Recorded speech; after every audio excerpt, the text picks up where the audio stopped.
बिहार को मिलेगी एक और वंदे भारत मेट्रो, पटना से चलेगी। इन दो में से किसी एक शहर को मिलेगी सौगात। नमस्कार, मैं हूं आपके साथ डॉली पांडे। आइए जानते हैं आज की बड़ी खबर के बारे में।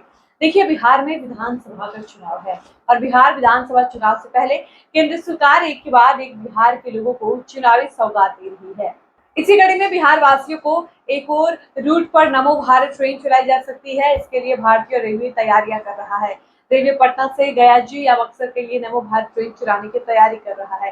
हालांकि अभी इन दोनों रूट पर इस ट्रेन के परिचालन की फिजिबिलिटी देखी जा रही है। इससे पहले केंद्र सरकार ने पटना से मधुबनी जिले के जयनगर तक बिहार की पहली नमो भारत ट्रेन शुरू की है।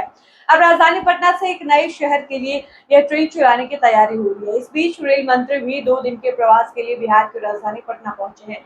वे अगले 2 दिन रेलवे के विभिन्न कार्यक्रमों में हिस्सा लेंगे। जानकारी के अनुसार जयनगर के लिए चलने वाली नमो भारत ट्रेन का रैंक 8 घंटे तक पटना जंक्शन रेलवे स्टेशन पर खड़ा रहता है।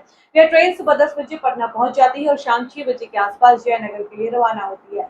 इस बीच इस ट्रेन को खाली समय में किसी अन्य शहर के लिए चलाने की मांग रहे हैं।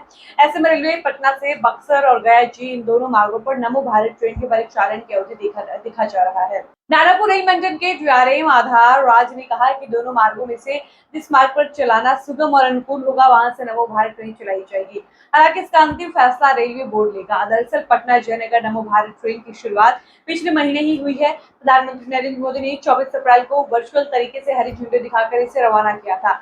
पटना से जयनगर के बीच सप्ताह में 6 दिन यह ट्रेन चल रही है। पहले इसका नाम वंदे मेट्रो था। इसका किराया 50 रुपए से शुरू होकर अधिकतम 340 रुपए है। नमो भारत ट्रेन को कम दूरी वाले शहरों के बीच चलाने के लिए डिजाइन किया गया है।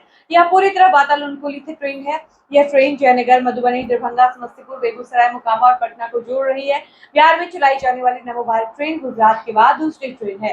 रेलवे सूत्रों का कहना है कि इस ट्रेन को बक्सर तक चलाया जा सकता है, क्योंकि रेलवे इस ट्रेन को बक्सर से जयनगर तक चलाती है। तो दोनों महत्वपूर्ण स्टेशन आर एवं बक्सर के करीब 500 से अधिक यात्री जो है वो सफर कर सकते हैं। जयनगर से पटना के बीच चलाई जाने वाली नमो भारत ट्रेन में कुल 16 कोच है। जरूरत पड़ने पर 2 कोच और बढ़ाए जा सकते हैं। वर्तमान में इन कोचों में 2000 से अधिक यात्री एक साथ यात्रा करते हैं। रेल मंत्री गुरुवार देर रात को पटना पहुंचे। रेल मंत्री शुक्रवार सुबह पटना से मुंगेर के लिए स्पेशल सैलून से रवाना हुए। सुबह 11 बजे उनका रेल इंजन का कारखाना जमालपुर का निरीक्षण किया उन्होंने। इस दौरान उनके साथ केंद्रीय मंत्री ललन सिंह और उप मुख्यमंत्री सम्राट चौधरी मौजूद रहे। रेल मंत्री ने कहा, आज हमने एक्शन प्लान बनाया। जमालपुर में 4 विषयों पर सेंटर ऑफ एक्सीलेंस बनेंगे। वेल्डिंग, बीमेट्रिक्स, हाइड्रोलिक्स, मेट्रोनॉटिक्स की डिटेलिंग की गई है। इस तरह का मटेरियल लगेगा, कैसे ट्रेनिंग होगी, इसकी पूरी डिटेलिंग की गई है। अब जल्द इस पर आगे का काम किया जाएगा। रेल कर्मियों के अलावा युवाओं को कौशल विकास के लिए ट्रेनिंग दी जाएगी। सेंटर ऑफ एक्सीलेंस में बहुत फोकस करने वाले 10-12 महीनों में पहला बैच लिया जाएगा। किस तरह से एक इक्विपमेंट लाना है, इसका मेंटेनेंस कैसे होगा, उनकी ट्रेनिंग कैसे होगी, वो सारी व्यवस्था यहाँ होगी। शुक्रवार सुबह रेल मंत्री देश और एशिया के पहले जमालपुर रेल कारखाने में पहुंचे। उन्होंने 78 करोड़ की लागत से बनने वाले वैगन मरम्मत कारखाने का शिलान्यास किया। इसके बनने से हर महीने 545 से 800 वैगन की मरम्मत की जा सकेगी। रेल मंत्री इस कारखाने के अंदर करीब 1.5 घंटे तक रहे। यहाँ उन्होंने अलग अलग वर्कशॉप का निरीक्षण किया। कर्मचारियों और अधिकारियों से बात की। इस दौरान उन्होंने कई रेल कर्मचारियों से मिलकर बेहतर काम के लिए बधाई दी।